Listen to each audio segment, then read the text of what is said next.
Kalau wilayah pembacaan secara sains yang rasional itu, tsunami itu terjadi, itu faktor perilaku manusia yang seperti apa? Apakah kemudian hanya menilai manusia itu hanya dilihat secara fisikly saja, ya harus syariat, ya, perilaku itu nomor sekian, yang penting itu aurat ditutup, atau yang bagaimana? Atau karena ganja di pinggir-pinggir pantai itu seperti apa? Bukan, dan gini, di samping itu satu ganja juga ada.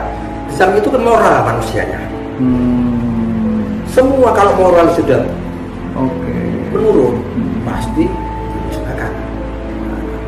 Sekarang dalam situasi sekarang aja, bagaimana di Surabaya? Sebentar Pak, dari Aceh tadi, ya, moralnya yang seperti apa?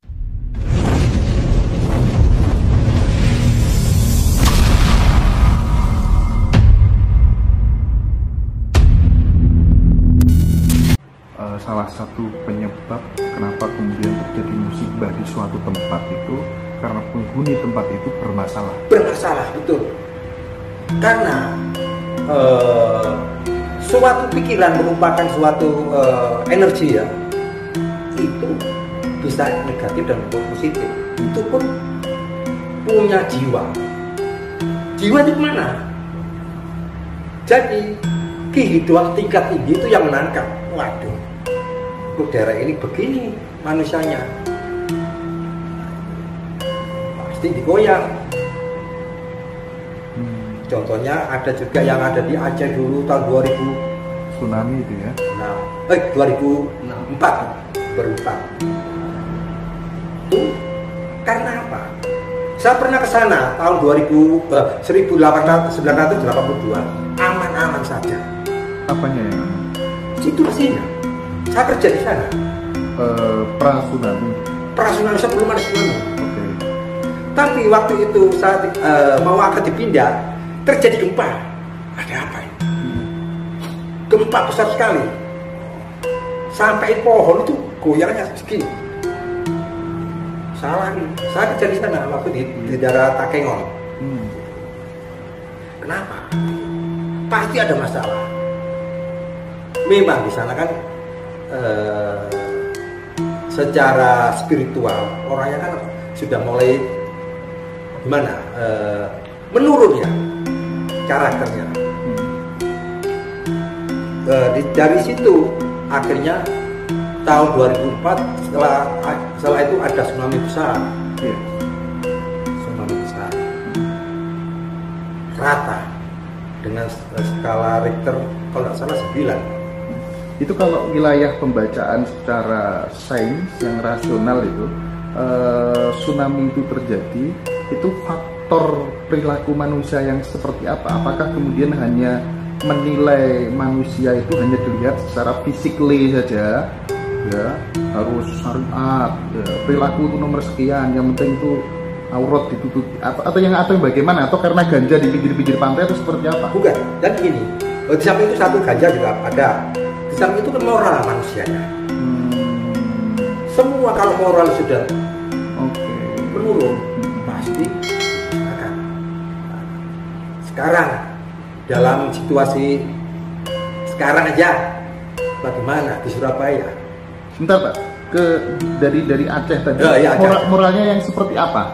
Kan rusak semua. Iya, bagaimana gambaran kerusakan? Jadi karena kan banyak yang berjual belikan mengenai ganja. Terus ada moral manusia yang rusak, terutama mengenai leluhurnya sendiri tidak tahu. Terus itu juga kan Indonesia itu di Aceh itu kan Indonesia. Kenapa kok disebut Serambi Mekah? Itu kata jadi begitu.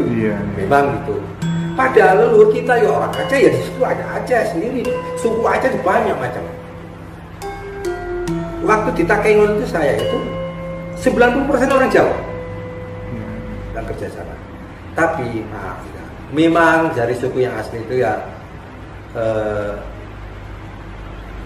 etos kerjanya kurang meningkat lah. Itu juga mungkin banyak atau Saya di pabrik gula dulu, sana ada pabrik gula PGM. Itu maaf, itu kan malas ampun. Iya. Jadi tidak ada yang jadi. Itu di Aceh. Terus suatu ketika ya saya waktu itu masih saya sudah pindah ke pabrik gula Madiun ya. Iya. Suatu ketika saya nonton TV, teriak Pulau Jawa. Loh, saya kaget. Terhadap Pulau Jawa. Juli 2005. Kenapa pantai selatan semua itu merah semua? Mulai dari ujung barat sampai ujung timur itu merah semua. Dan di Jogja menjoroknya sampai ke utara. Saya punya pikiran, jangan-jangan ada gempa, ada tsunami. Saya seminggu langsung ke sana, ke daerah Jogja, naik sepeda motor, membuktikan kenapa udara pabrik gula apa yang di sana Madukismo memang datar sampai jauh di Kulon kali Progo kali apa itu jauh sekali. Kulon Progo datar.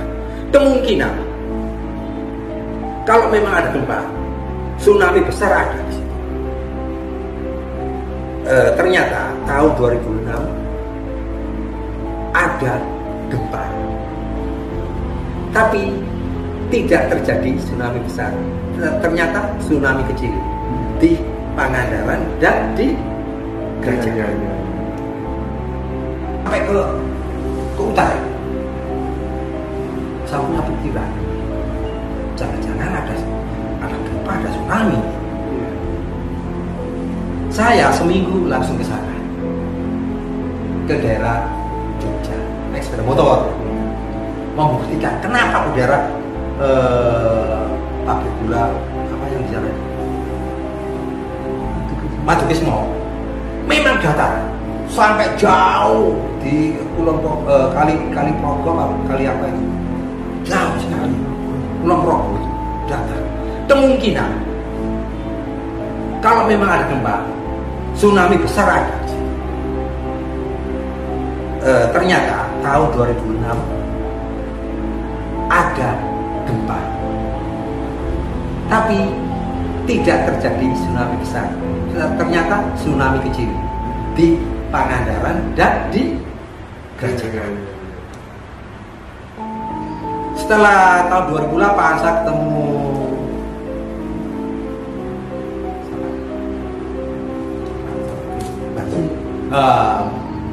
Pak Sri Widadi. Saya konsultasi. Saya pernah gini. Nah, melihat itu. Ternyata saya juga pernah melihat sama. Ternyata Pak Sri Widadi itu mensyarati kalau memang ada tsunami, mintanya kecil. Dia keliling Pulau Jawa naik sepeda motor. Nah, situlah. Jadi semua kejadian itu tidak lepas dari moral manusia. Itu pasti. Terus gini Pak Opram ya, bahwa setiap kejadian bencana itu pasti relevan dengan degradasi moral yang terjadi pada suatu tempat. Ya. Nah, kalau kita melihat akhir-akhir ini fenomena gangster di Surabaya ya, semacam klitik ya, dari Jogja gitu ya. Jogja klitik ya. Itu klitik ya. Itu gimana panjenengan merespon hal itu? Gitu? Faktor apa yang menyebabkan anak muda kita sampai sebegitunya membahayakan nyawa orang lain gitu. Dan kira-kira akan berdampak nggak terhadap daerah itu? Memang berdampak. Dan tadi pagi sudah saya dapat video. Ternyata gangster itu ada 3 ditangkap. Jadi dipukulin deh. Dipukulin itu sama kursi hancur itu. Siap. Nah itu saya lihat kenapa banyak sampai begini? Karena ajaran-ajaran yang tidak pas dia terima dengan cuci otak. brainwashing ya. Brainwashing itu akhirnya melakukan segala sesuatu yang katanya dia itu baik, padahal tidak baik. Maaf ya, jadi kayak ini. Memang ada suatu kepercayaan. Kalau agama semua itu kepercayaan ya. Itu bahwa hidup itu hanya sekali. Kok enak? Nah, setelah pernah membunuh, kok enak hidup sekali? Terus tanggung jawabnya mana? Hidup ya berkali-kali. Tujuannya apa hidup di dunia? Kenapa manusia hidup di dunia? Itu yang harus kita cari. Menurut Pak Okram kenapa manusia hidup di dunia? Karena moralnya itu rusak. Jadi dulunya hidupnya di tingkat yang lebih tinggi. Jadi kita ini semuanya dulu moralnya rusak ya? Rusak sana. Sekarang harus tinggalnya di dunia, istilah terluka. Bisa kembali lagi ke asal Anda, Mas Hendra ya? Hendra. Asal dari mana? Itu yang kita cari. Gimana caranya? Dengan spiritual. Kalau nggak tahu ya, ya tetap aja cokro manggilingan itu rewat ya. Balik, puter aja. Karena di dunia itu banyak kemelekatan atau keterikatan. Manusia seperti apa yang kemudian dia tidak akan melakukan proses cokro manggilingan? Dia tidak akan terlahir kembali lagi. Yang membersihkan jiwa dan raga, berkultivasi supaya kita itu menghilangkan semua karma. Semua itu banyak melakukan pembunuhan. Kehidupan, contohnya semut. Semua kan kehidupan. Itu juga dan macam-macam binatang. Yang paling parah itu ya binatang yang besar dan manusia. Itu karena luar biasa. Karena kalau seseorang itu telah melakukan pembunuhan, itu harus ditanggung sendiri. Jadi saya pernah baca Dhammavagga Agga 165. Suatu kejahatan dilakukan oleh sendiri, maka kejahatan itu ditanggung oleh sendiri. Tidak ditanggung orang lain, dia sendiri. Mungkin aja dia lahir lagi, reinkarnasi. Reinkarnasi. Jadi apa? Mungkin jadi binatang, mungkin jadi manusia. Kalau mau bagus, mau meningkat moralnya, itu harus berkultivasi jiwa dan raga, membersihkan jiwa, segala kemelekatan, keterikatan yang ada dunia dilepas. Kalau balik ke surga itu harus suci murni. Tidak ada setelah bom itu bisa ke sana, tidak ada ceritanya. Jadi surga itu memang suci. Kita syukur kalau sudah melewati dari triloka aja sudah bagus. Itu karena memang alam semesta berlapis-lapis. Manusia yang ada di dunia ini ada yang melihat. Namanya manusia langit. Itu ada alamnya. Itu melihat, aduh ini. Itu yang daerah ini kok terjadi begini. Alas, gempa. Begitu prinsipnya.